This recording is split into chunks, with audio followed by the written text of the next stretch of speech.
ಇವತ್ತು ಹೇಳೋ ಒಂದು ಸಂಬಂಧದ ಒಂದು ಸೂಕ್ಷ್ಮ ವಿಚಾರ ನಾನು ಒಂದು ಸೂತ್ರದಿಂದ ಪ್ರಾರಂಭ ಮಾಡ್ತೀನಿ. ಇದನ್ನು ಸೂತ್ರ ಅಂತಲೂ ಆದರೂ ಕರೀರಿ, ಮಂತ್ರ ಅಂತಲಾದರೂ ಕರೀರಿ. 3WL ಅಂತ. 3WL ವಿಸ್ಡಮ್ ವಿಲ್ ವರ್ಕ್ ಅಂತ. In love, wisdom will work in love. ಇದು ಒಂದು ಸೆಂಟೆನ್ಸ್ ಅಂತ ನೋಡಬೇಡಿ. ವಿಸ್ಡಮ್ ಒಂದು ವರ್ಡೇನೆ ಜ್ಞಾನ ಶಕ್ತಿ ಅಂತ. ವಿಸ್ಡಮ್ ಅಂದರೆ ಜ್ಞಾನ ಅಂತ, ಜ್ಞಾನ ಶಕ್ತಿ. ವಿಲ್ ಅಂದರೆ ಇಚ್ಛಾಶಕ್ತಿ. ವರ್ಕ್ ಅಂದರೆ ಆಕ್ಷನ್, ಕ್ರಿಯಾಶಕ್ತಿ. ವಿಲ್, ವರ್ಕ್, ಇಚ್ಛಾ, ಕ್ರಿಯಾ. ಜ್ಞಾನ, ಇಚ್ಛಾ, ಕ್ರಿಯಾ. ಲವ್ ಈಸ್ ಪ್ರೇಮ ಶಕ್ತಿ, ಭಕ್ತಿ. ಈ ಸೂತ್ರ ಇಟ್ಕೊಂಡಾಗ ನಮಗೆ ಗೊತ್ತಾಗುತ್ತೆ ಪ್ರೇಮವೇ ಎಲ್ಲ ಯೋಗ ಅಂತ. ಪ್ರೇಮನೇ ಎಲ್ಲ ಯೋಗವೂ ಪ್ರೇಮವೇ. Wisdom will love and action, wisdom will love and work. ಈ W ಒಂದು ಲವ್ ಇದ್ರೆ ಜೀವನ ನಿಜವಾಗ್ಲೂ ಕೂಡ ಪರಿಪೂರ್ಣ. ನಿಮ್ಗೆ ಆತ್ಮಾನುಭವ, ನೆನ್ನೆ ಹೇಳಿಲ್ವಾ, ಆತ್ಮದ ಬಲ ಅದು ಗೊತ್ತಾಗುತ್ತೆ. ಇಂಟಿಗ್ರೇಷನ್ ತುಂಬ ಮುಖ್ಯ ಎಲ್ಲದರಲ್ಲೂ. Inclusiveness, integration, oneness, togetherness. ಇದನ್ನೇ ನೀವು ಕಾನ್ಸಂಟ್ರೇಟ್ ಮಾಡಬೇಕು. ಯಾವ ಮಂತ್ರನೂ ಬೇಡ. ಇಂಥ ವರ್ಡ್ನ ಕಾಂಟಂಪ್ಲೇಟ್ ಮಾಡ್ತಾ ಇದ್ರೆ ಸಾಕು. ನೋಡಿ, ಇವಾಗ ದೇವಿ ಪಾದ ಇದೆ ಇಲ್ಲಿ. ನಾನು ಇದನ್ನೇ ಧರ್ಮಸ್ಥಳದ ಮಂಜುನಾಥ ಅಂತ ನಮಸ್ಕಾರ ಮಾಡ್ತೀನಿ. ತಿರುಪತಿ ತಿಮ್ಮಪ್ಪನ ಪಾದ ಅಂತೀನಿ, ಶ್ರೀಧರ ಸ್ವಾಮಿಗಳ ಪಾದ ಅಂತೀನಿ, ರಾಮಕೃಷ್ಣ ಪರಮಹಂಸರ ಪಾದ ಅಂತೀನಿ. ನೀವು ಯಾವ ಹೆಸರು ಹೇಳಿ ಇದೇ ನಂಗೆ ಪಾದ. ಎಲ್ಲವೂ ಅಖಂಡವೂ ಇದರಲ್ಲಿ. ನಾವು ಪ್ರಾಣ ಪ್ರತಿಷ್ಠಾಪನೆ ಮಾಡಿದಾಗಲೇ ಎಲ್ಲ ಶಕ್ತಿನೂ ಇದರಲ್ಲಿ ಇದೆ ಅಂತ ಹೇಳಿದ್ಮೇಲೆ ಎಲ್ಲ ಶಕ್ತಿನೂ ಇದರಲ್ಲೇ ಇದೆ. ಇಲ್ಲಿದ್ದ ಮೇಲೆ ಇಲ್ಲಿಂದ ಎಲ್ಲೂ ಹೋಗ್ಬೇಕಾಗಿಲ್ಲ, ಎಲ್ಲವೂ ಇಲ್ಲಿಗೆ ಬರುತ್ತೆ. ನೀನು ಯಾವಾಗ ಇಲ್ಲಿದೆ ಅನ್ಕೊಳ್ತೀಯ ಆಗೆಲ್ಲ ಬರುತ್ತೆ ಅಲ್ಲಿಗೆ, ನೀನು ಇದನ್ನ ಸೆಂಟರ್ ಮಾಡ್ಕೊಂಡ್ರೆ. ಹಾಗೆ ಈ ಜಾಗದಿಂದ ಎಲ್ಲೂ ಹೋಗ್ಬೇಕಾಗಿಲ್ಲ, ಎಲ್ಲವೂ ಇಲ್ಲಿ ಇದೆ ಅಂತ ಪ್ರತಿಷ್ಠಾಪನೆ ಮಾಡಿರೋ ಜಾಗ. ಅಲ್ಲಿ ಮಂಗಳಾರತಿ ಆಗ್ತಿದ್ರೆ ನನಗೆ ಎಲ್ಲ ಎಷ್ಟು ದೇವಸ್ಥಾನಗಳು, ಎಷ್ಟು ಚರ್ಚ್ಗಳು, ಎಷ್ಟು ಮಸೀದಿಗಳಿದೆಯೋ ಎಲ್ಲ ಅಲ್ಲೆಲ್ಲಿರೋದಿರೋ ಶಕ್ತಿಗಳಿಗೆಲ್ಲ ಮಂಗಳಾರತಿ ಆಗುತ್ತೆ ಕಣ್ಣು ಮುಚ್ಕೊಂಡ್ರೆ. ನಾನು ಆ ಥರ ಒಂದು ಕಲ್ಲಿಗೇನೆ ನಮ್ಮ ಕಲ್ಚರ್ನಲ್ಲಿ ಅಷ್ಟೊಂದು ಶಕ್ತಿ ಇದೆ ಅಂತ ನಾವು ಶಕ್ತಿಯನ್ನು ಕೊಟ್ಟು ಪೂಜೆ ಮಾಡಬೇಕಾದ್ರೆ, ಇದು ಒಂದು ತುಂಡು ಜೀವ ಎಷ್ಟೊಂದು ಜೀವಂತವಾಗಿರೋದು, ಕಲ್ಕಿಂತ ಜೀವವಾಗಿರೋದು. ಇಲ್ಲೇ ಎಲ್ಲರೂ ಇದ್ದಾರೆ, ಇಲ್ಲೇ ಎಲ್ಲರೂ ಸೇರಿದ್ದಾರೆ ಅಂದಾಗ ಇಲ್ವಾ ಶಕ್ತಿ ಇದೆ. ಎಲ್ಲರೂ ಇಲ್ಲಿದ್ದಾರೆ ಅಂದಾಗ ನಾನು ಎಲ್ಲೂ ಹೋಗ್ಬೇಕಾಗಿಲ್ಲ, ಯಾರನ್ನೂ ಹುಡ್ಕೊಂಡು ಹೋಗ್ಬೇಕಾಗಿಲ್ಲ, ಎಲ್ಲವೂ ನನ್ನೊಳಗಿದೆ. ಇದು ನಮ್ಮಲ್ಲಿ ನಾವು rely upon yourself without going outside. ನಿರ್ಭರತ್ವ ಅಂತ ಹೇಳಿದ್ರು, ನಿರ್ಭರತೆ. ಆ ನಿರ್ಭರ, ಆತ್ಮನಿರ್ಭರತೆ, ಇದು ನಾವು ಇವಾಗ ಕಾಂಟಂಪ್ಲೇಟ್ ಮಾಡಬೇಕಾಗಿರೋದು. ಈ ವರ್ಡು ಹೊಸ ವರ್ಡು, ಎಷ್ಟು ಚೆನ್ನಾಗಿದೆ. ಇದನ್ನ ಅರ್ಥ ಮಾಡ್ಕೊಳ್ತಾ ಮಾಡ್ಕೊಳ್ತಾ ಮಾಡ್ಕೊಳ್ತಾ ಅದು ರಿವೀಲ್ ಆಗ್ತಾ ಹೋಗುತ್ತೆ. ಇದು ಸೂಕ್ಷ್ಮ. ಈ ಸೂಕ್ಷ್ಮ ಅರ್ಥ ಆಗೋದು ಕಷ್ಟ. ಅವ್ರು ಏನು ಹೇಳಿದ್ದಾರೆ ಅಂತ ಅರ್ಥ ಮಾಡ್ಕೊಳಕ್ಕಾದ್ರೂ ಒಂದು ಡಿಕ್ಷನರಿ ತಗೊಂಡು ನಿರ್ಭರ ಅಂದ್ರೆ ಏನು ಆ ಮೀನಿಂಗ್ ನೋಡ್ಬೇಕು ಅನ್ನೋದು ಜನಕ್ಕಿಲ್ಲ. ಏನೋ ಬಾಯಿಗೆ ಬಂದಿದ್ದು ಮಾತಾಡ್ತಾರೆ ಅಂತ. ನನ್ನ ಹತ್ರನೂ ಎಷ್ಟೋ ಜನ ಹೇಳೋರು, ನೀವೇನೇನು ಮಾತಾಡ್ತೀರಿ ನಮ್ಗೆ ಅರ್ಥನೇ ಆಗಲ್ಲ, ನಮ್ಮ ಲೆವೆಲ್ಗೆ ಬಂದು ಮಾತಾಡಿ ಅಂತ. ನಾನು ಅವ್ರಿಗೆ ನನ್ನ ಲೆವೆಲ್ಗೆ ನೀವು ಬಂದು ವಿಚಾರ ತಿಳ್ಕೊಳ್ಳಿ ಅಂದರೆ ಅವರು ನನ್ನ ಲೆವೆಲ್ಗೆ ಬನ್ನಿ ಅನ್ನೋದು. ಕೊನೆಯಲ್ಲಿ ಅವರೇ ಡಿಸೈಡ್ ಮಾಡಿದ್ರು ಒಂದಿನ, ನನಗೆ ನಿಮ್ಮ ಲೆವೆಲ್ಗೆ ಬರೋಕ್ಕಾಗಲ್ಲ, ನೀವು ನಮ್ಮ ಲೆವೆಲ್ಗೆ ಬರಲ್ಲ, ನಮಗೂ ನಿಮಗೂ ಏನು ಅರ್ಥನೇ ಆಗಲ್ಲ ಅಂತ. ಪಾಪ ಅವ್ರು ಇವತ್ತು ಇಲ್ಲ, ಅರ್ಥ ಮಾಡ್ಕೊಳ್ದೇನೆ ಹೊರಟೋದ್ರು. ಹಾಗೆ ಆ ಲೆವೆಲ್ ಜನಕ್ಕೆ, ತುಂಬ ಜನಕ್ಕೆ ಪ್ರೈಮ್ ಮಿನಿಸ್ಟರ್ ಮಾತಾಡಿದ್ರೆ ಅರ್ಥನೇ ಆಗಲ್ಲ. ಏನು ಮಾಡೋಕ್ಕಾಗತ್ತೆ ಅದಕ್ಕೆ? ಅರ್ಥ ಆಗಿರೋರು ಅರ್ಥ ಆಗಿಸ್ಬೇಕು ಅಷ್ಟೇ. ಅವ್ರು ಹೇಳ್ತಾರೆ ನಮ್ಗೆ ಅರ್ಥ ಆಗಲ್ಲ, ಏನೋ ಬಾಯಿಗೆ ಬಂದಿದ್ದು ಮಾತಾಡ್ತಾರೆ ಅಂತ. ಬಾಯಿಗೆ ಬಂದಿದ್ದು ಹೃದಯ ಬಾಯಿಗೆ ಬಂದರೆ ಅದು ತುಂಬ ಜನಕ್ಕೆ ಅರ್ಥ ಮಾಡ್ಕೊಳ್ಳೋದು ಕಷ್ಟ ಆಗುತ್ತೆ.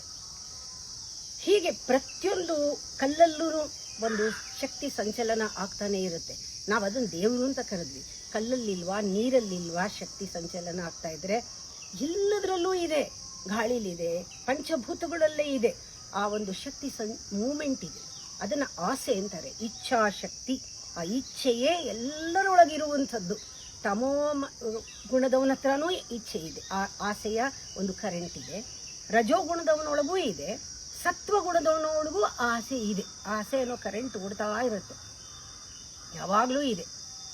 ಆದರೆ ಸತ್ವಗುಣದವನು ಆ ಡಿಸೈರ್ಲೆಸ್ ಸ್ಟೇಟ್ ಅಂತ ಏನು ಹೇಳ್ತಾರೆ, ಆಸೆಯೇ ಇಲ್ಲದಿರೆ ಥಾಟ್ ಅವೇರ್ನೆಸ್, ಥಾಟ್ಲೆಸ್ ಅವೇರ್ನೆಸ್ ಅಂತ ಹೇಳ್ತಾರೆ. ಆ ಸೈಲೆನ್ಸ್, ಥಾಟ್ಲೆಸ್ ಅವೇರ್ನೆಸ್, ಡಿಸೈರ್ಲೆಸ್ ಸ್ಟೇಟ್ಗೆ ಒಂದು ಸ್ವಲ್ಪ ಹೊತ್ತು ಹೋಗಿ ಸಮಾಧಿಯಲ್ಲಿದ್ದು ಬರಬಹುದು. ಯಾರು? ಸತ್ವದಲ್ಲಿರೋನು, ಸತ್ವ ಡಾಮಿನೆಂಟ್ ಆಗಿರೋನು, ಪ್ಯೂರಿಟಿ ಇರೋನು ಮೆಡಿಟೇಷನ್ಗೆ ಹೋಗಿ ಸ್ವಲ್ಪ ಹೊತ್ತು ಆಸೆ ಬಿಟ್ಟಿರ್ಬೋದು. ಆದರೆ ಆಸೆ ಯಾರನ್ನೂ ಸುಮ್ಮನೆ ಕೂತ್ಕೊಳ್ಳೋಕೆ ಬಿಡೋದಿಲ್ಲ. ಆ ಶಕ್ತಿ ಎಲ್ಲರಲ್ಲೂ ಕೂಡ ಯಾರನ್ನೂ ಸುಮ್ಮನೆ ಕೂತ್ಕೊಳ್ಳೋಕೆ ಬಿಡಲ್ಲ. ಕೂತ್ಕೊಳ್ಳೋರು ಇಬ್ಬರೇ, ಒಂದು ಧ್ಯಾನ ಕೂತ್ಕೊಳ್ಳೋನು, ಇನ್ನೊಬ್ಬ ಪೂರಾ ತಮಸ್ನಲ್ಲಿರೋನು ಧ್ಯಾನಿಗಿಂತ ಧ್ಯಾನಿ ಥರ ಕಾಣ್ತಾನೆ. ತಮಸ್ನಲ್ಲಿರೋನು ಬೇಕಾದರೆ ಎಷ್ಟೊತ್ತು ಬೇಕಾದರೂ ಕೂತ್ಕೊಳ್ತಾನೆ. ಯಾಕೆ ಅಂದರೆ ಅವನು ಜನ್ಮಾಂತರದಿಂದ ಅವನ ದೇಹದಲ್ಲಿ ಆಲಸ್ಯ ಇರುತ್ತೆ. ಒಳಗಡೆ ಆಸೆ ಇರ್ಬೋದು, ಇದೆ, ಆ ಕರೆಂಟ್ ಎಲ್ಲರಲ್ಲೂ ಇದೆ. ಅವನಲ್ಲಿ ದೇಹ ಆಲಸ್ಯ ಇರುತ್ತೆ, ಮನಸ್ಸು ಮಂದವಾಗಿರುತ್ತೆ, ಬುದ್ಧಿ ಚುರುಕಾಗಿದ್ರೂ ಕೂಡ ಸೋಂಬೇರಿತನ ಇರುತ್ತೆ. ಅವನಿಗೆ ಒಂದು ಆ ವ್ಯಕ್ತಿತ್ವದಲ್ಲಿ ಒಂದು ಇಂಟ್ರಾವರ್ಟ್, ಅದೇನೋ ಒಂದು ವಿಚಿತ್ರ ಇಂಟ್ರಾವರ್ಟ್. ಅವನು ಯಾವ ರೀತಿನೂ ಅವನು ಮಾತಾಡೋದು ಇಲ್ಲ, ಹೇಳೋದು ಇಲ್ಲ. ಅವನು ಯಾವಾಗಲೂ ಕೂತಿರ್ತಾನೆ. ಅವನು ಕಣ್ಣು ತೇಲಿಸ್ತಾ ಇರೋದ್ರಿಂದ ನಿದ್ದೆ ಮಾಡ್ತಾ ಇರ್ತಾನೋ ಏನೋ, ಅವನು ಧ್ಯಾನಿ ಥರನೇ ಕಾಣ್ತಾನೆ. ತಮೋಗುಣ, ಪೂರ ತಮೋಗುಣ ಅದಿರೋನು ಕೂತ್ಕೋತಾನೆ. ಸತ್ವಗುಣ ಇರೋನು ಸ್ವಲ್ಪ ಹೊತ್ತು ಕೂತ್ಕೊಳ್ತಾನೆ. ರಜೋಗುಣ ಇರೋನು ನಾನು ಡಿಸೈರ್ಲೆಸ್ ಸ್ಟೇಟ್ನ ಡಿಸೈರ್ ಮಾಡಿ ಅದಕ್ಕೆ ಹೋಗೋಕ್ಕೆ ಆಗಲ್ಲ ಅವನಿಗೆ. ಈ ರೀತಿ ಪ್ರತಿಯೊಂದು ಗುಣವೂ ಕೂಡ ನಮ್ಮಲ್ಲಿ ನಾವು ಗಮನಿಸ್ಕೊಂಡ್ರೆ ನಮ್ಮಲ್ಲಿ ಒಂದು ಸಂಬಂಧಗಳನ್ನು ಯಾವ್ಯಾವ ರೀತಿ ಇಟ್ಟಿರುತ್ತೆ, ವಸ್ತು ಜೊತೆಗೆ, ವ್ಯಕ್ತಿ ಜೊತೆಗೆ, ಈ ಪ್ರಪಂಚದ ಜೊತೆಗೆ ಯಾವ ರೀತಿ ನಮ್ಮನ್ನ ಸಂಬಂಧಗಳನ್ನು ಇಡುತ್ತೆ ಅಂತ ನಾವು ನೋಡ್ಬೋದು. ಇವಾಗ ಫಾರ್ ಎಕ್ಸಾಂಪಲ್, ನಮ್ಮಲ್ಲಿ ಒಂದು ಆಸೆ ಬಂದಾಗ, ಒಂದು ವಸ್ತುವಿನ ಆಸೆ ಬಂದಾಗ, ಆ ವಸ್ತು ಆಬ್ಜೆಕ್ಟ್ ಅನ್ನೋದು ಬದಲಾದರೂ ಕೂಡ ಆಸೆ ಹೋಗೋದೇ ಇಲ್ಲ. ಆಸೆ ಕಾನ್ಸ್ಟೆಂಟ್ ಆಗಿರುತ್ತೆ. ಮುಂಚೆ ನಿಮಗೆ ಮನೆ ಆಸೆ ಇತ್ತು, ಒಡವೆ ಆಸೆ ಇತ್ತು, ಈಗ ಮೋಕ್ಷದ ಆಸೆ, ಸತ್ಸಂಗದ ಆಸೆ, ಅದು ಕೇಳೋ ಆಸೆ, ಇದು ಕೇಳೋ ಆಸೆ. ಆಸೆ ಅಂತೂ ಇದ್ದೇ ಇದೆ, ಕಂಟಿನ್ಯೂಸ್ ಆಗಿ. ಆಬ್ಜೆಕ್ಟು ಬದಲಾವಣೆ ಆಗಿದೆ, ಇದನ್ನ ಗಮನಿಸ್ಬೇಕು. ಆಬ್ಜೆಕ್ಟ್ ಬದಲಾವಣೆ ಆಗಿದೆ. ಆದರೆ ತಮೋಗುಣದವನು ಹೇಳ್ತಾರೆ ನಂಗೆ ಆಸೆನೇ ಇಲ್ಲ ಅಂತ. ನೋಡಿದ್ರೆ ಅವನು ಸನ್ಯಾಸಿ ಥರ ಹೇಳ್ತಾನೆ ಆಸೆನೇ ಇಲ್ಲ ಅಂತ. ಆದರೆ ಸತ್ವಗುಣದವನಿಗೆ ಗೊತ್ತಾಗತ್ತೆ, ಇದು ಆಬ್ಜೆಕ್ಟ್ ಬೇಸರ ಆಗಿದೆಯಾ, ನನಗೆ ಬೋರ್ ಆಗಿದೆಯಾ, ಅಥವಾ ಆಸೆ ಪಡುವುದೇ ಬೋರ್ ಆಗಿದೆಯಾ, ಅವನಿಗೆ ಗೊತ್ತಾಗತ್ತೆ. ಹೀಗೆ 3 ಲೆವೆಲ್ನವ್ರಿಗೆ 3 ಥರ ಗೊತ್ತಾಗತ್ತೆ. ಇನ್ನೊಬ್ಬ ಏನು ಮಾಡ್ತಾನೆ, ಆಸೆನಲ್ಲಿ ಸಿಕ್ಕಾಕೊಂಡ್ಬಿಟ್ಟಿರ್ತಾನೆ. ಒಬ್ಬ ಆಸೆನೇ ಇಲ್ಲ ಅಂತಾನೆ, ಆಸೆ ಇದ್ರೂ ಸಪ್ರೆಸ್ ಮಾಡಿಬಿಡ್ತಾನೆ ತಮೋಗುಣದವನು. ರಜೋಗುಣದವನು ಆಸೆನಲ್ಲಿ ಸಿಕ್ಕಾಕೊಂಡು ಕಂಟಿನ್ಯೂಸ್ ಆಗಿ ಅವನು ಅದರಲ್ಲೇ ಒಂದಾಗ್ಬಿಡ್ತಾನೆ, ಸೇರ್ಕೊಂಡ್ಬಿಡ್ತಾನೆ. ಸತ್ವಗುಣದವನಿಗೆ ಗೊತ್ತಾಗತ್ತೆ ತನ್ನ ಆಸೆ ಬೋರ್ ಆಗ್ತಾ ಇದೆಯಾ, ಬೇರೆ ಆಸೆನ, ಅಥವಾ ಆಬ್ಜೆಕ್ಟೇ ಬೋರ್ ಆಗ್ತಾ ಇದೆಯಾ, ನಾ ಆಸೆ ಪಡೋ ಸ್ಥಿತಿನೇ ಬೋರ್ ಆಗ್ತಾ ಇದೆಯಾ ಅಂತ ಗೊತ್ತಾಗತ್ತೆ. ಈ ರೀತಿ ಇಂಟ್ರೋಸ್ಪೆಕ್ಷನ್ ಮಾಡ್ಕೊಂಡಾಗ ನಾವು ತಮಸ್ಸಲ್ಲೂ ಸ್ವಲ್ಪ ಇರ್ತೀವಿ, ರಜಸ್ಸಲ್ಲೂ ಇರ್ತೀವಿ, ಮತ್ತೆ ಸತ್ವದಲ್ಲೂ ಇರ್ತೀವಿ. ಯಾವಾಗ ಯಾವ ರೀತಿ ನೋಡ್ಕೊಂಡ್ವಿ ಅಂತ ನಮಗೆ ಗೊತ್ತಾಗತ್ತೆ. ಸಂಬಂಧಗಳು, ಪ್ರಪಂಚದ ಸಂಬಂಧ, ವ್ಯಕ್ತಿ ಸಂಬಂಧಗಳು ಯಾವ ಸ್ಥಿತಿನಲ್ಲಿ ಇದೆ, ಯಾವ ಗುಣದಿಂದ ನಾವು ಸಂಬಂಧವನ್ನು ಇಟ್ಕೊಂಡಿದೀವಿ ಅನ್ನೋದು ನಮಗೆ ಕ್ಲಿಯರ್ ಆಗಿ ಗೊತ್ತಾಗತ್ತೆ. ಉದಾಹರಣೆಗೆ, ಇವಾಗ ಯಾರೋ ಹೇಳಿದ್ರು ನನಗೆ, ನೀವು ಹೇಳಿದಾಗಿಂದ ನಾನು ಸ್ವಲ್ಪ ಪೊಸೆಸ್ ಮಾಡೋದು ನಿಲ್ಲಿಸಿದ್ದೀನಿ ಮಕ್ಕಳನ್ನ. ನನಗೆ ಫೋನ್ ಮಾಡಿ ಒಂದಿನ ಹೇಳಿದ್ರು, ನೀವು ಹೇಳಿದ್ರಿ ನಾನ್ ಪೊಸೆಸಿವ್ನೆಸ್ಸು ಅಭ್ಯಾಸ ಮಾಡ್ತಾ ಇದ್ದೀನಿ 3 ತಿಂಗಳಿಂದ, ಆದರೂ ನನ್ನ ಮಗ ನನ್ನನ್ನು ಪ್ರೀತಿ ಮಾಡ್ತಾ ಇಲ್ಲ. ಇದರಲ್ಲಿ ನೋಡಿ, non possessiveness is self is possessiveness. ಅವ್ರು ಹೇಳಿದೆ, ನೀವು ಇನ್ನೂ ಕಂಟಿನ್ಯೂಸ್ ಆಗಿ ಮೊದಲಕ್ಕಿಂತ ಹೆಚ್ಚಾಗಿ ಅವನನ್ನು ಅಂಟಿಸ್ಕೊಂಡಿದ್ದೀರಾ. ನಾನ್ ಪೊಸೆಸಿವ್ನೆಸ್ ತರ ಕಾಣ್ತಾ ಇದೆ ಅಷ್ಟೇ, ಇಂಡೈರೆಕ್ಟ್ ಆಗಿ it is more of possessiveness. ಹೀಗೆ ನಾವು ಆಸೆಗಳು ಒಳಗಡೆ ಕೆಲಸ ಮಾಡ್ತಾ ಇದ್ದಾಗಲೂ ಕೂಡ, ಈಗ ನಾ ಹೇಳಿಲ್ವಾ, ತಮೋಗುಣದವ್ರು ಆಸೆನೇ ಇಲ್ಲ ಅಂತ ಹೇಳ್ತಾರೆ. ನಾ ಹೇಳೋದು ದಾಹ, ಆಸೆ ಅನ್ನೋದು ದಾಹ, ಇಲ್ಲ ಅಂತ ಹೇಳೋಕ್ಕಾಗಲ್ಲ. ಆಸೆ ಅನ್ನೋದು ಒಂದು ಕ್ರೇವಿಂಗ್, ಆ ದಾಹ ಇದ್ದೇ ಇರುತ್ತೆ. ತಮೋಗುಣದವ್ರು ಏನು ಮಾಡಿದ್ರೆ, ನಾನು ಯಾವಾಗಲೂ ಹೇಳ್ತಿರ್ತೀನಿ, ನೀರು ಹುಡ್ಕೊಂಡು ಹೋಗೋಕ್ಕಾಗದೇ ಇದ್ರೆ ಟೂರ್ಗೆ ಹೋಗಿದ್ದಾಗ ಬಾಯರ್ಕೆ ಅದರ ಒಂದು ಪೆಪರ್ಮೆಂಟ್ ಬಾಯ್ಲಾಗ ಹೋಗ್ತೀವಿ. ಅದು ನಿಜವಾಗ್ಲೂ ಮಾಯೆ, ಅದು ನೀರು ಕೊಡಲ್ಲ ನಮಗೆ, ನಮ್ಮ ಎಂಜಲೇ ನಾವು ನುಂಗ್ತೀವಿ. ಹಾಗೆ ತಮೋಗುಣದವರು ಒಂದು ಪೆಪರ್ಮೆಂಟ್ ಹಾಕೊಂಡು ಸುಮ್ಮನೆ ಕೂತ್ಕೋತಾರೆ. ಇನ್ ದ ಸೆನ್ಸ್, ಎಕ್ಸಾಂಪಲ್, ಆ ಥರದನ್ನು ಹುಡ್ಕೊಂಡಿರ್ತಾರೆ. ಆಸೆಗಳು ಅವರು ತೀರ್ಸಕ್ಕೆ ಬೇರೆ ಬೇರೆ ದಾರಿಗಳನ್ನ, ಸುಲಭ ದಾರಿಯನ್ನ ಅವರು ಹುಡ್ಕೋತಾರೆ. ಇದು ಕೆಲವು ಸತಿ ಅಡಿಕ್ಷನ್ ಆಗ್ಬಿಡುತ್ತೆ, ಕೆಲವು ಸತಿ ಅದು ಕೆಟ್ಟ ಒಂದು ಇದು ನಡವಳಿಕೆನೂ ಆಗ್ಬಿಡುತ್ತೆ. ರಜೋಗುಣದವರು ಹೇಗೆ ಸಿಕ್ಕಾಕೊಳ್ತಾರೆ ಅಂತ ಹೇಳಿದ್ದೀನಿ. ಈಗ ನಾನು ಯಾವಾಗಲೂ ಉದಾಹರಣೆ ಕೊಡ್ತೀನಿ. ನಮ್ಮ ಮನಸ್ಸು ಟ್ರಿಕ್ ಮಾಡುತ್ತೆ. ನಮ್ಮನ್ನು ಯಾವಾಗಲೂ ಕೂಡ ಯಾವುದೋ ಒಂದು ಆಬ್ಜೆಕ್ಟ್ ಹಾಕ್ಬಿಟ್ಟು ಅದ್ರ ಬಗ್ಗೆ ಚಿಂತೆ ಮಾಡೋ ಹಾಗೆ ಮಾಡಿ ಅಹಂಕಾರ ತಾನು ಉಳ್ಕೊಳ್ಳೋಕ್ಕೆ ಏನು ಬೇಕೋ ಅದು ಮಾಡ್ತಾ ಇರುತ್ತೆ ಆ ಟ್ರಿಕ್ಕು ಯಾವಾಗಲೂ ಅಂತ. ಇದಕ್ಕೆ ಬೆಸ್ಟ್ ಉದಾಹರಣೆ ನಾಯಿಗೆ ಮೂಳೆ. ನಾಯಿ ಮೂಳೆ ಅಗಿಯುವಾಗ ಅದು ತನ್ನ ಒಸಡಿಂದ ರಕ್ತ ಬರ್ತಿದ್ರು ಕೂಡ ಆ ಮೂಳೆಯಿಂದ ಬರ್ತಿದೆ ಅನ್ನೋ ಭ್ರಮೆಯಲ್ಲಿ ಹೆಚ್ಚೆಚ್ಚು ಅಗಿದು ಗಾಯ ಮಾಡಿಕೊಂಡು ರಕ್ತಸ್ರಾವ ಆಗಿ ಅದು ರಕ್ತ ಕುಡ್ಕೊಂಡು ಮೂಳೆಯಿಂದ ಬರ್ತಿದೆ ಅಂತ ಆ ಮೂಳೆನ ಮತ್ತೆ ಮತ್ತೆ ಜಗ್ಗಕ್ಕೆ ಹೋಗುತ್ತೆ. ನಮ್ಮ ಮನಸ್ಸು ನಮಗೆ ಮೂಳೆ ಹಾಕ್ತಾ ಇರುತ್ತೆ, ಹೊಸ ಹೊಸ ಆಬ್ಜೆಕ್ಟನ್ನು ಹುಡುಕಿ ಹಾಕ್ತಾ ಇರುತ್ತೆ, ನಮ್ಮನ್ನು ಎಂಗೇಜ್ ಮಾಡ್ತಾ ಇರುತ್ತೆ. ನಾವು ಅದಕ್ಕೆ ಸಿಕ್ಕಾಕೊಂಡ್ಬಿಟ್ಟಿರ್ತೀವಿ. ಇದನ್ನು ನಾವು ಗಮನಿಸಬೇಕಾಗಿರೋದು. ಹೇಗೆ ನಾವು ಆ ಮನಸ್ಸಿಗೆ ಸಿಕ್ಕಾಕೊಂಡ್ಬಿಡ್ತೀವಿ, ಪೂರ್ತಿಯಾಗಿ ಸಿಕ್ಕಾಕೊಂಡ್ಬಿಡ್ತೀವಿ. ಅದು ಬರೀ ಅಷ್ಟೇ ಅಲ್ಲ, ಆ ಮನಸ್ಸು ಸಿಕ್ಕಾಕೊಂಡಾಗ ನಾವು ತಿಳ್ಕೋಬೇಕು ನಮ್ಮಲ್ಲಿ ತಮೋಗುಣ ಇದ್ದರೆ ಎಷ್ಟು ಡೇಂಜರ್ ಅಂತ. 3 ಗುಣನೂ ಅಷ್ಟೇ. ಅದರಲ್ಲಿ ಅಹಂಕಾರ, ಸ್ವಾರ್ಥ, ಈ ಸ್ವಾರ್ಥ ಜಾಸ್ತಿ ಇರೋದ್ರಿಂದ ತಮೋಗುಣದಲ್ಲಿ ಸ್ವಾರ್ಥ ಜ್ಞಾಪಿಸ್ಕೊಳ್ಳಿ. ಮೊದಲೇ ತಮೋಗುಣ, ಅದರಲ್ಲಿ ಸ್ವಾರ್ಥ, ಅದರಲ್ಲೂ ಅಹಂಕಾರ ಎಲ್ಲ ಸೇರಿದಾಗ ಎಷ್ಟು ಅಪಾಯಕಾರಿ. ಆ ಥರ ಎಷ್ಟೋ ಸತಿ ನಮ್ಮ ನಡವಳಿಕೆ ಇರುತ್ತೆ, ಅಪಾಯಕಾರಿ ನಡವಳಿಕೆ. ಆವಾಗ ನಾವು ಬಹಳ ಇಂಟ್ರೋವರ್ಟ್ ಆಗ್ತೀವಿ. ಆವಾಗ ಗಮನಿಸ್ಕೋಬೇಕು, ನಾವು ಅದು ಬಹಳ ನೋಡಿದ್ರೆ ನಾವು ಬಹಳ ಏನೋ ಒಂದು ಅಚೀವ್ ಮಾಡ್ತಾ ಇರೋ ಹಂಗೆ ಅನಿಸುತ್ತೆ. ಆದರೆ ಅದು ತಮೋಗುಣ ಇದ್ದಕ್ಕಿದ್ದಂಗೆ ಡಿಪ್ರೆಷನ್, ಮಂಕತನ ಬರುತ್ತೆ. ನಾವು ಇಂಟ್ರೋವರ್ಟ್ ಆಗ್ತೀವಿ. ಆ ಇಂಟ್ರೋವರ್ಟ್ ಆದ ತಕ್ಷಣ ನಮಗೆ ಯಾವುದರಲ್ಲೂ ಆಸಕ್ತಿ ಇರಲ್ಲ, ತಮಸ್ಸು. ಇಂಟ್ರೋವರ್ಟ್ ಆದರೆ ಮಾತು ಕಮ್ಮಿ ಮಾಡ್ತೀವಿ. ಮಾತು ಕಮ್ಮಿ ಆದಾಗ ನಾವು ನಮ್ಮನ್ನು ಯಾರು ಅರ್ಥ ಮಾಡ್ಕೊಳಕ್ಕಾಗಲ್ಲ, ನಾವು ಯಾರಿಗೂ ಅರ್ಥ ಮಾಡಿಸೋಕ್ಕೂ ಹೋಗೋದಿಲ್ಲ. ಅದು ಒಂದು ಸ್ಪೆಷಲ್ ವ್ಯಕ್ತಿತ್ವ ಉಂಟಾಗುತ್ತೆ, ಗಾಂಭೀರ್ಯ ಅಂತ. ಗಾಂಭೀರ್ಯದ ಥರ ಕಾಣಿಸುತ್ತೆ. ಗಂಭೀರ ಕಾಣಿದೆ ನಮಗೆ ಒಂದು ನಿರ್ದಿಷ್ಟವಾದ ಒಂದು ವ್ಯಕ್ತಿತ್ವ ಆಗಲಿ ಅಸ್ತಿತ್ವವಾಗಲಿ ಇರೋದಿಲ್ಲ. ಉಸಿರುಬಳ್ಳಿ ಥರ ಆಗ್ಬಿಡ್ತೀವಿ. ಉಸಿರುಬಳ್ಳಿ ಅಂದರೆ ಗೊತ್ತಲ್ಲ, ಈ ಕೆಮಿಲಿಯಾ ಅಂತಾರೆ. ಒಳ್ಳೆಯವ್ರಿಗೆ ಒಳ್ಳೆಯವರು, ಕೆಟ್ಟವ್ರಿಗೆ ಕೆಟ್ಟವ್ರ ಥರ ಕಾಣ್ತೀವಿ. ನಮಗೇನು ಅದೆರಡೂ ತಗಲೋದೇ ಇಲ್ಲ. ಯಾರಾದರೂ ಒಳ್ಳೆಯವರು ಅಂದ್ಕೊಳ್ಳಿ, ಕೆಟ್ಟವ್ರು ಅಂದ್ಕೊಳ್ಳಿ, ನಮಗೇನು ಅಂತ. ಆದರೆ ಇದು ಜ್ಞಾನದಲ್ಲಿ ಅಲ್ಲ. ಜೊತೆಯಲ್ಲಿ ಆ ಥರ ಇದ್ದಾಗ ನಮಗೆ ಬೇಕಾದಾಗ ಉಪಯೋಗಿಸ್ಕೊಳ್ಳೋ ಜಾಣತನ ಇರುತ್ತೆ. ಯಾಕೆ ಅಹಂಕಾರ ಸ್ವಾರ್ಥ ಇರೋದ್ರಿಂದ ನಮಗೆ ಒಳ್ಳೇದಾಗಬೇಕಾದ್ರೆ ನಾವು ಒಳ್ಳೇದನ್ನು ಉಪಯೋಗಿಸ್ಕೊಳ್ತೀವಿ. ಆದರೆ ಕೆಟ್ಟದ್ದು ಕಡೆ ಕೆಟ್ಟದ್ದು ಮಾಡಲ್ಲ ಅಷ್ಟೇ. ಒಳ್ಳೇದು ಮಾಡೋಕ್ಕೆ ಹೋಗಲ್ಲ, ಕೆಟ್ಟದ್ದು ಮಾಡಲ್ಲ. ಈ ಜಾಣತನ ಇರುತ್ತೆ.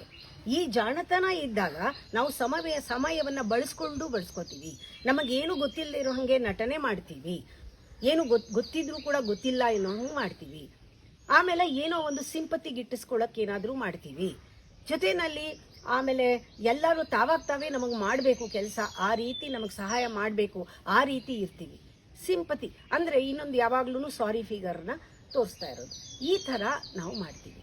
ಇದನ್ನು ನಾವು ಗಮನಿಸಬೇಕು. ಎಲ್ಲೆಲ್ಲಿ ಯಾವ್ಯಾವ ಥರ ನಮ್ಮಲ್ಲಿ ಗುಣಗಳಿದ್ದಾಗ ನಾವು ಯಾವ್ಯಾವ ಥರ ಮಾಡ್ತೀವಿ ಇದು ನಮಗೆ ಗೊತ್ತಾಗ್ಬಿಡುತ್ತೆ, ಚೆನ್ನಾಗಿ ಅರ್ಥ ಆಗುತ್ತೆ ನಮಗೆ. ಇವಾಗ ನೋಡಿ, ಮರದ ತುಂಡು, ಕಟ್ಟಿಗೆ ಒಂದು ಬೆಂಕಿಯನ್ನು ಉತ್ಪತ್ತಿ ಮಾಡುತ್ತೆ, ಆಯಿತಾ? ಬೆಂಕಿ ಅಲ್ಲ ಮರ, ಹೌದಾ? ಕಟ್ಟಿಗೆ ಬೆಂಕಿಯನ್ನು ಉತ್ಪತ್ತಿ ಮಾಡಿದ್ರೆ ಆ ಬೆಂಕಿ ಅಲ್ಲ, ಅದು ಕಟ್ಟಿಗೆ. ಆದರೆ ಆ ಬೆಂಕಿ ಕಟ್ಟಿಗೆ ಎರಡು ಒಟ್ಟಿಗೆ ಇದ್ದಾಗ ನೀವು ಕ್ಯಾಂಪ್ ಫೈರ್ ಎಂಜಾಯ್ ಮಾಡ್ಬೋದು. ಈಗ ಬಾಡಿ ತಗೊಳ್ಳಿ, ಬಾಡಿ ಮನಸ್ಸನ್ನು ಉತ್ಪತ್ತಿ ಮಾಡಿದೆ, ಅದೇ ಥರನೇ. ಆದರೆ ಮನಸ್ಸು ದೇಹದ್ದಲ್ಲ. ಈ ದೇಹ ಮನಸ್ಸು ಎರಡೂ ಇದ್ದಾಗ as a perceiver you can enjoy. ನೀನು ಮನಸ್ಸನ್ನು ಪ್ರೀತಿಸ್ಬೋದು, ಆದರೆ ಇದನ್ನು ಅಂಟ್ಕೋಬಾರ್ದು. ಇವಾಗ ದೇಹ ಊಟ ಹಾಕದೇ ಇದ್ದರೆ ಸತ್ತೋಗುತ್ತೆ, ಮನಸ್ಸು ಸತ್ತೋಗುತ್ತೆ, ಆ ಪರ್ಸೀವರು ಸತ್ತೋಗ್ತಾರೆ. ಈ ದೇಹ ಬದಲಾಗ್ತಾ ಇರುತ್ತೆ. ಯೌವನದಲ್ಲಿ ಇದ್ದಿದ್ದು ಮುಪ್ಪಾಗಿದ್ದು ಮುದುಕ ಆಗಲ್ವಾ, ಸಾಯಲ್ವಾ, ಮತ್ತೆ ಒಂದು ಹೊಸದು ಬಾಡಿ ಬರುತ್ತೆ, ಬದಲಾಗ್ತಾ ಇರುತ್ತೆ ಮನಸ್ಸು ದೇಹ. ಆದರೆ ನಿನಗೆ ಗೊತ್ತಿರಬೇಕು, ನೀನು ಅಂಟ್ಕೋಬಾರ್ದು. You should be aware not as a person, you should be aware not as a ವ್ಯಕ್ತಿ. ಆದರೆ ನಮ್ಮ ಮನಸ್ಸು ಅಹಂಕಾರ ನಮ್ಮನ್ನು ಬಿಡೋದಿಲ್ಲ, ನಮ್ಮನ್ನು ಅಸ್ತಿತ್ವಕ್ಕೆ ಹೋಗೋಕ್ಕೆ ಬಿಡೋದಿಲ್ಲ. ನಮ್ಮ ಮನಸ್ಸಿನಲ್ಲಿ ಮನಸ್ಸು ಅನ್ನೋದರಲ್ಲಿ ಸಿಕ್ಕಾಕಿಸ್ಬಿಟ್ಟು ನಮ್ಮನ್ನು ಬ್ಯುಸಿ ಮಾಡಿ ನಮ್ಮನ್ನು ಕ್ವಾರಂಟೈನ್ ಮಾಡಿಬಿಡುತ್ತೆ. ಇದು ಮಾಡುತ್ತೆ ಮನಸ್ಸು, ಈ ರೀತಿ ಮಾಡುತ್ತೆ. ನಾವು ಗಮನಿಸ್ಕೋಬೇಕು, ನೋಡಬೇಕು. ನಾ ಹೇಳಿಲ್ವಾ, ತುಂಬ ಡೇಂಜರಸ್ ಸ್ವಭಾವ ಇದು. ಯಾವ ಸ್ವಭಾವ? ತಮೋಗುಣದ ಸ್ವಭಾವ. ತಮೋಗುಣದಲ್ಲಿ ಅಹಂಕಾರ ಸೇರಿಕೊಂಡ್ರೆ, ಅಹಂಕಾರದ ಜೊತೆಗೆ ಸ್ವಾರ್ಥ ಇದ್ಬಿಟ್ರಂತೂ ನಾವು ಬಹಳ ಅಪಾಯಕಾರಿ ಆಗ್ತೀವಿ, ನಮಗೆ ನಾವೇ ಬಹಳ ಅಪಾಯಕಾರಿ ಆಗ್ತೀವಿ. ನಾವೇನೇ ಕೂಡ ಇವತ್ತು ನಮ್ಮ ನಡವಳಿಕೆ ಇದ್ದರೂ ಕೂಡ ನೀವು ಏನೇ ಮಾಡ್ತಾಯಿದ್ರು ಅದು ಅಪ್ಲಿಕೇಶನ್ನು ನಾನು ಮುಂದಿನ ಜನ್ಮಕ್ಕೆ. ಅದು ನಿಮಗೆ ಗೊತ್ತೇ ಇದೆ, ನಾವು ಯಾವ ರೀತಿ ನಡ್ಕೋತೀವಿ ಅದು ಮುಂದಿನ ಜನ್ಮಕ್ಕೆ ಅಪ್ಲಿಕೇಶನ್. ನಾವು ಎಲ್ಲ ಪ್ರತಿಯೊಂದು ಕೂಡ ನಮ್ಮ ಸ್ವಭಾವವನ್ನು ತಗೊಂಡು ಹೋಗ್ತೀವಿ, ಯಾವಾಗಲೂ ತಗೊಂಡು ಹೋಗ್ತೀವಿ. ಎಲ್ಲ ನಮಗೆ ಹ್ಯಾಬಿಟ್ ಮೇಲೆ ಬಂದಿದೆ. ಈ ಹ್ಯಾಬಿಟ್ಟು ಅಡಿಕ್ಷನ್ ಥರ ಆಗಿಬಿಟ್ಟು ಒಂದು ಟೆಂಡೆನ್ಸಿ ಆಗಿದೆ. ಈ ಟೆಂಡೆನ್ಸಿಯಿಂದ ನಮ್ಮಲ್ಲಿ ಒಂದು ಕ್ಯಾರೆಕ್ಟರ್ ಬಂದಿದೆ, ಕ್ಯಾರೆಕ್ಟರಿಂದ ಪರ್ಸನಾಲಿಟಿ ಬಂದಿದೆ, ಅದನ್ನು ಹೊತ್ಕೊಂಡು ಹೋಗ್ತಾ ಇದ್ದೀವಿ. ಯಾವಾಗ ನಮಗೆ ಗೊತ್ತಾಗತ್ತೋ ಇದು ಈ ರೀತಿ ತೊಗೊಂಡು ಹೋಗ್ತಾ ಇದ್ದೀವಿ ಅಂತ, ಆವಾಗ ನಾವು ಹಲ್ಲಿ ಥರ ಬಾಲ ಬಿಟ್ಬಿಟ್ಟು ಹೋಗಲ್ಲ. ಇದು ಜ್ಞಾಪಕ ಇಟ್ಕೋಬೇಕು. ಹಲ್ಲಿ ಯಾವ ರೀತಿ ಬಾಲ ಬಿಟ್ಬಿಟ್ಟು ಹೋಗುತ್ತೆ ಅದು ಗೊತ್ತು, ಬಾಲ ಬೆಳ್ಕೊಳತ್ತೆ ಅಂತ. ಹಾಗೆ ನಾವು ಇರಲಿ ಬಿಡಿ ಪೂರ ಮುಂದಿನ ಜನ್ಮದಲ್ಲಿ ನಾವು ತೀರಿಸ್ಕೋತೀವಿ ಅಂತ ಈ ರೀತಿ ಮತ್ತೆ ವಾಪಸ್ ಬರೋದನ್ನು ಇಟ್ಕೊಳ್ತೀವಿ ನಾವು. ಅದು ಮಾಡಬಾರ್ದು. ಮಂಕುತಿಮ್ಮನ ಕಗ್ಗ ಜ್ಞಾಪಕ ಬರುತ್ತೆ. ಅದರಲ್ಲಿ ಅವರು ಹೇಳಿದ್ದಾರೆ, ಕಾಮ, ಕ್ರೋಧ, ಲೋಭ, ಮೋಹ, ಮದ, ಮಾತ್ಸರ್ಯ ಇದಿಷ್ಟು ಮೂಲ ಅಂತೆ ನಮ್ಮ ಪುಣ್ಯಕ್ಕೂ ನಮ್ಮ ಪಾಪಕ್ಕೂ. ಈ ಪುಣ್ಯ ಪಾಪ ಎರಡು, ಅದರಿಂದ ಬಂದ ಸಿರಿ ಇರ್ಬೋದು, ಅದರಿಂದ ಬಂದ ಒಂದು ನಮಗೆ ಒಂದು ಬಡತನ ಇರ್ಬೋದು, ಸಿರಿತನ ಇರ್ಬೋದು, ಬಡತನ ಇರ್ಬೋದು, ಪಾಪ ಇರ್ಬೋದು, ಪುಣ್ಯ ಇರ್ಬೋದು. ಇದು ಒಂದರಿಂದ ಒಂದು ಹುಟ್ಕೊಳ್ಳುತ್ತೆ. ಇದು ಅನ್ಯೋನ್ಯ ಜನಕಗಳು ಅಂತ ಹೇಳ್ತಾರೆ. ಅನ್ಯೋನ್ಯ ಜನಕಗಳಿವು. ಒಂದರಿಂದ ಹುಟ್ಕೊಳ್ಳೋದು ಇನ್ನೊಂದು ಹುಟ್ಕೊಳ್ಳುತ್ತೆ. ಈ ಉಭಯವನ್ನು ಯಾರು ತಿಳ್ಕೊಳ್ತಾರೋ ಅವನೇ ಧನ್ಯ ಅಂತ. ಒಂದು ಗಮನ ಇಟ್ಕೊಳ್ಳಿ, ಸಂಬಂಧಗಳಲ್ಲಿ ಒಂದೊಂದೇ ನಾಳೆಯಿಂದ ತಮೋಗುಣ, ರಜೋಗುಣ, ಸತ್ವಗುಣ, ಅದರ ಸಂಪರ್ಕಗಳು ಯಾವ ರೀತಿ ಅದು ಕೆಲಸ ಮಾಡುತ್ತೆ ಅಂತ ನಿಧಾನವಾಗಿ ತಗೊಳ್ಳೋಣ. ಇವತ್ತು ಹೇಳೋದು, the mind can function many ways at the same time. ನೋಡಿ ನಿಮ್ಮ ಸಂಬಂಧಗಳು ಎಷ್ಟು ಥರ ಸಂಬಂಧ. ಬರೀ ಹಾಯ್ ಆ್ಯಂಡ್ ಬಾಯ್ ಅನ್ನೋದರಲ್ಲೇ ಒಂದು ಸಂಬಂಧ ಮುಗಿದೋಯಿತು. ಇನ್ನೊಂದು ಸಂಬಂಧ ಸುಮ್ಮನೆ ನೆನಪಿನಲ್ಲಿದೆ. ಒಂದೊಂದು ಸಂಬಂಧ ಫಿಸಿಕಲ್ ರಿಲೇಷನ್ಶಿಪ್, ಆಮೇಲೆ ಒಂದೊಂದು ಎಮೋಷನಲ್ ರಿಲೇಷನ್ಶಿಪ್, ಎಲ್ಲನೂ ಕೂಡ ಬೇಕಾದಷ್ಟು ಸಂಬಂಧಗಳು. ಮನಸ್ಸು ಒಟ್ಟಿಗೆ ಕೆಲಸ ಮಾಡುತ್ತೆ. ಆದರೆ ನಮಗೆ ಅಷ್ಟರ ಅರಿವು, you can be aware of everything, ಅಂಥ ಶಕ್ತಿ ಮನುಷ್ಯನಿಗೆ ಇದೆ. ಅವನಿಗೆ ಗೊತ್ತಾಗತ್ತೆ ಎಲ್ಲನೂ. ಆದರೆ ಒಂದು ಎನ್ಕ್ವೈರಿಗೆ ಕ್ವಶನ್ ಕೇಳ್ಕೊಳ್ತಾನೆ ಇರಬೇಕು. ಆದರೆ ಮನಸ್ಸನ್ನು ನಾವು ಇಂಡಿಫ್ರೆಂಟಾಗಿ ಇಟ್ಟಿರಬೇಕು. ಇಲ್ಲದ್ರೆ ಏನಾಗುತ್ತೆ, ನಮ್ಮ ಸಂಬಂಧಗಳ ಮಧ್ಯ ಆ ಮನಸ್ಸು ಅನ್ನೋದು ಒಂದು ಚೂ ಬಿಟ್ಟಂಗೆ. ನೋಡಿ, ಹಣ ಬರುತ್ತೆ. ಎರಡು ಸಂಬಂಧಗಳ ಮಧ್ಯೆ ಹಣ ಬಂದ ತಕ್ಷಣ ಏನಾಯಿತು, ಆ ಹಣ ಸಿಕ್ಕಿದಾಗ ನಿಮಗೇನಾಯಿತು, ಖುಷಿ ಆಯಿತು, ಅಂದರೆ ಮೋಹ ಬಂತು. ಹಣ ಸಿಗದೇ ಇದ್ದರೆ ದ್ವೇಷ ಬಂತು. ಹಣ ಬಂದು ಸಂಬಂಧನ ಏನು ಮಾಡ್ತು, ನಾಶ ಮಾಡ್ತು. ಪ್ರೇಮನ ನಾಶ ಮಾಡ್ತು. ಕೃತಕವಾದ ಸಂಬಂಧ ಏರ್ಪಡ್ತಲ್ಲಿ. ಕೃತಕವಾದ ಸಂಬಂಧ ಯಾಕೆ, ಪ್ರೇಮ ನಾಶ ಆಯಿತು, ಹಣ ಮಧ್ಯದಲ್ಲಿ ಬಂದಿದ್ದರಿಂದ. ಹೀಗೆ ಪ್ರಪಂಚದಲ್ಲಿ ಒಂದೊಂದು ಸಂಬಂಧದಿಂದ ಒಂದೊಂದು ಬರುತ್ತೆ. ಇವಾಗ ಯಾರಿಗಾದ್ರೂ ಬಹಳ ಪದವಿ, ಕೀರ್ತಿ, ಯಶಸ್ಸು ಇದೆಲ್ಲ ಇದ್ದಾಗ ಸಂಬಂಧದ ಮಧ್ಯ ಇದು ಬಂದರೆ, ಇದನ್ನು ಮನಸ್ಸಲ್ಲಿ ಇಟ್ಕೊಂಡು ಬಂದರೆ ಸಂಬಂಧದ ಮಧ್ಯ, ಆವಾಗ ಏನಾಗುತ್ತೆ, ಆವಾಗ ಒಂದು ಅವ್ರ ಮೇಲೆ ಅಭಿಮಾನ ಬರಬೇಕು ನಮಗೆ, ಈ ಥರದವ್ರು ಹತ್ರ ಇದ್ದಾರಲ್ಲ ಅಂತ. ಇಲ್ಲ, ನಮಗೆ ಬರದೇ ಇದ್ರೆ ಅವಮಾನ ಆಗುತ್ತೆ. ಒಂದು ಅವಮಾನ ಸಿಗುತ್ತೆ ಅವರಿಂದ, ಇಲ್ಲ ಅಭಿಮಾನ ಸಿಗುತ್ತೆ. ಎರಡೂ ಕೃತಕ. ಇದು ನಿಜವಾದ ಪ್ರೀತಿ ಅಲ್ಲ. ನಿಜವಾದ ಪ್ರೇಮ ನಾಶವಾಗುತ್ತೆ. ಹಣ ಬಂದರೂ ನಾಶ ಆಗುತ್ತೆ, ಆ ಒಂದು ವೈಭೋಗ ತೋರಿಸಿದ್ರೂ ನಾಶ ಆಗುತ್ತೆ. ಕೆಲವರು ಜಾತಿ, ಮತ, ಧರ್ಮ, ಜನಾಂಗ ಇದೆಲ್ಲನೂ ಮಧ್ಯ ತಗೊಂಬಂದರೆ ಸಂಬಂಧದ ಮಧ್ಯ, ಅಲ್ಲೇನೆ ಶುರು ಆಗೋದು ಮೇಲು ಕೀಳು ಅನ್ನೋ ಭಾವನೆ. ಮತ್ತೆ ಸಂಬಂಧಗಳು ಹಾಳಾಯಿತು. ಅದೇ ಥರನೂ ನಾನು ಜಾಸ್ತಿ ಓದಿದ್ದೀನಿ, ವಿದ್ಯಾಭ್ಯಾಸದಲ್ಲೂ ಅಷ್ಟೇ. ನಾವು ಚೆನ್ನಾಗಿ ಓದಿರೋರು, ಇವರು ಓದಿಲ್ಲದೆ ಇರೋರು, ಎಜುಕೇಟೆಡ್ ಅನ್ಎಜುಕೇಟೆಡ್ ಅಂತ ಮಾಡ್ಕೊಂಡು ಒಂದು ಸಂಬಂಧದಲ್ಲಿ, ಒಂದು ಫ್ಯಾಮಿಲಿನಲ್ಲೇ ಅವ್ರು ಓದಿರೋ ಫ್ಯಾಮಿಲಿ ಇದ್ದರೆ ಅವ್ರ ಮನೆಗೆ ಅವ್ರು ಹೋಗೋದೇ ಇಲ್ಲ. ಅದು ಉತ್ಕೃಷ್ಟ ನಿಕೃಷ್ಟ ಅಂತ ಬರುತ್ತೆ. ಹೀಗೆ ಇವೆಲ್ಲ ಬಂದಾಗ ಸಂಬಂಧಗಳೆಲ್ಲವೂ ಕೂಡ ಅದು ನಿಜವಾದ ಪ್ರೇಮವನ್ನು ನಾಶ ಮಾಡುತ್ತೆ. ಜೊತೆಗೆ ಕೃತಕವಾದ ಸಂಬಂಧ ಏರ್ಪಡುತ್ತೆ. ಅಂದರೆ ಕಂಪೇಲ್ ಮಾಡಿಕೊಂಡು ರಕ್ತ ಸಂಬಂಧವನ್ನು ಬೆಳೆಸ್ಕೋಬೇಕು ನಾವು. ಆವಾಗ ಇದೆಲ್ಲ ಇದ್ದರೆ ಕಂಪೇಲ್ ಮಾಡಿಕೊಂಡು ಬಲತ್ಕಾರವಾಗಿ ರಕ್ತ ಸಂಬಂಧನ ಬೆಳೆಸ್ಕೋಬೇಕು. ಬಲತ್ಕಾರವಾಗಿ ಆ ಸ್ನೇಹ ಸಂಬಂಧ ಅಭ್ಯಾಸದ ಮೇಲೆ ಉಳಿಸ್ಕೋಬೇಕು.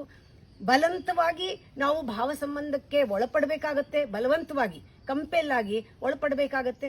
ಆದರೆ ಒಂದೇ ಒಂದು, ಆ ಪ್ರೇಮ ತಿಳ್ಕೊಂಡ್ಬಿಟ್ರೆ, ಆತ್ಮ ಸಂಬಂಧ ಇದ್ದರೆ ಇದನ್ನಿಷ್ಟೂ ನಿಭಾಯಿಸ್ಬೋದು. ನಾಳೆ ಒಂದೊಂದಾಗಿ ತಮೋಗುಣ, ರಜೋಗುಣ, ಸತ್ವಗುಣದ ಸಂಬಂಧಗಳನ್ನು ಒಂದಾದ್ಮೇಲೆ ಒಂದು ಹೇಳ್ತೀನಿ.